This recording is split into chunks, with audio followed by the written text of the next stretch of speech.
আসসালামু আলাইকুম। প্রিয় দর্শক বন্ধুরা, আমি এখন যে স্থানটিতে দাঁড়িয়ে আছি ঢাকায় গুলিস্তানে অবস্থিত আপনাদের সকলের পরিচিত স্থান হজরত গোলাপ সাহেব রহমতুল্লাহ আলাইহির মাজার। তার দরবার শরীফের সামনে দাঁড়িয়ে আছি। তো বন্ধুরা, আমরা আজ তার জীবনী জানব। লোকমুখে বলা হয় এখানে দুইটি সমাধি আছে, হজরত গোলাপ শাহ রহমতুল্লাহ আলাইহি এবং তার ভাইয়ের। আগে এই মাজারকে বলা হতো নিমকাজতলী মাজার।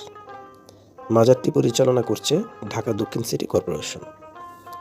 বিশ্বাস করা হয় প্রায় 200 বছর আগে হজরত গোলাপ শাহ রহমতুল্লাহ আলাইহি ইয়েমেন থেকে ইসলাম প্রচারের উদ্দেশ্যে এসেছিলেন। কিছু ইতিহাসবিদ বলেন তিনি ছিলেন সেকান্দার শাহ ইয়েমেনের খেদমতে। মৃত্যুর পর তাকে এখানে সমাহিত করা হয়। তবে নিশ্চিত ইতিহাস নেই, আজও রহস্যে ঢাকা তার প্রকৃত পরিচয়। মাজারকে ঘিরে প্রচলিত আছে গল্প। এত যানবাহন চললেও এখানে দুর্ঘটনা হয় না বলে মানুষ বিশ্বাস করে। একবার বুলডোজার দিয়ে মাজার ভাঙতে গেলে যন্ত্র কাজ করেনি, এও এক রহস্যময়ী ঘটনা।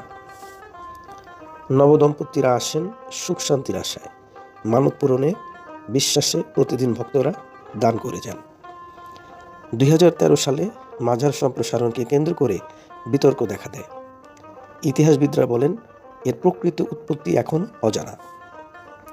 তবুও বিশ্বাস ও আস্থায় ভক্তদের ভিড় কমেনি একটুও। প্রতি বছর শাবান মাসের 19 তারিখে এখানে বিশেষ মাহফিল হয়, ভক্তরা সমবেত হন, দোয়া মোনাজাত হয়, বিতরণ করা হয় খাবার।